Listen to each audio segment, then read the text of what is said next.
Bandel church তৈরির জন্য জমি দিয়েছিলেন সম্রাট শাহজাহান। 400 বছরের ইতিহাস আজও অনেকেরই অজানা। শীতের রোদ গায়ে মেখে বড়দিনে অনেক বাঙালি ডেস্টিনেশনই ব্যান্ডেল চার্চ। প্রতিবারই ক্রিসমাসে সেজে ওঠে সেই চার্চ, আর এবারও তার ব্যতিক্রম নয়। আলো দিয়ে সাজানোর পাশাপাশি গির্জার সামনে গোশালা তৈরি করা হয়েছে, যেখানে যিশুর জন্মবৃত্তান্ত তুলে ধরা হবে। তবে এই চার্চ গড়ে ওঠার পেছনে রয়েছে এক অজানা ইতিহাস। আসুন আজকে সেই নিয়েই কথা বলা যাক। আজ 25শে ডিসেম্বর। ক্রিসমাস উপলক্ষে সেজে উঠেছে গোটা বাংলা চার্চ, গির্জা। সেজে উঠেছে বাংলার খ্রিস্টীয় ভাবধারা অধ্যুষিত অঞ্চল। প্রতিবারের মতো এবারও সেই সুরে ও ছন্দে সেজে উঠেছে ব্যান্ডেল চার্চও।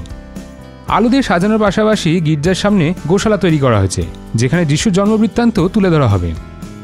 বড়দিনের আগে থেকেই দর্শনার্থীদের ঢল নামে ব্যান্ডেল চার্চে, তাই নিরাপত্তা ব্যবস্থা জোরদার করা হয় এই সময়। চার্চে নিজস্ব নিরাপত্তা রক্ষী ছাড়াও অতিরিক্ত পুলিশও মোতায়েন করা হয়।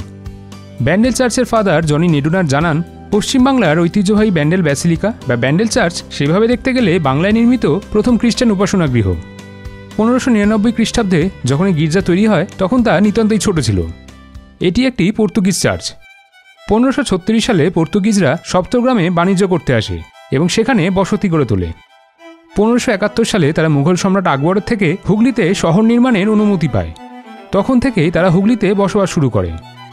গোয়া থেকে অগাস্টিন ফাদারকে নিয়ে এসে 1599 সালে গির্জা তৈরি হয়েছিল উপাসনার জন্য। কিন্তু পর্তুগিজের ওপর মুঘলরা একেবারেই সন্তুষ্ট ছিল না।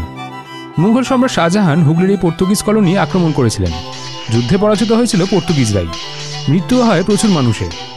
তারপর নাকি সেখানে পর্তুগিজদের কেল্লা ও গির্জাও ধ্বংস করে মুঘলরা। বন্দি করা হয় গির্জার পাদ্রী ফাদারকে এবং তাকে নিয়ে যাওয়া হয় আগ্রাতে। সেখানে তাকে মত্ত হাতির সামনে ফেলে দেওয়া হলেও আশ্চর্যজনকভাবে তিনি বেঁচে গিয়েছিলেন। এই অলৌকিক ঘটনা দেখে শাহজাহানের মন গলে যায় এবং তিনি বিশাল জমিও দান করেন নতুন গির্জা তৈরির জন্য। নানা লৌকিক অলৌকিক ঘটনা ও নানা বিশ্বাসকে জড়িয়ে নিয়ে প্রায় 400 বছরে চলমান ইতিহাসের সাক্ষী এই ব্যান্ডেল চার্চ।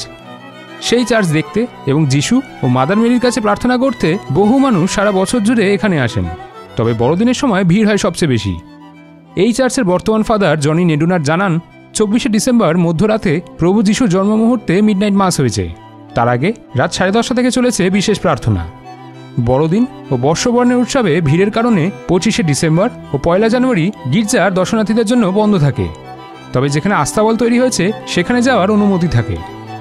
ব্যান্ডেল চার্চের সামনে বড়দিন উপলক্ষে মেলা বসে। হরেক পশরা নিয়ে সাজিয়ে বসেন দোকানিরা।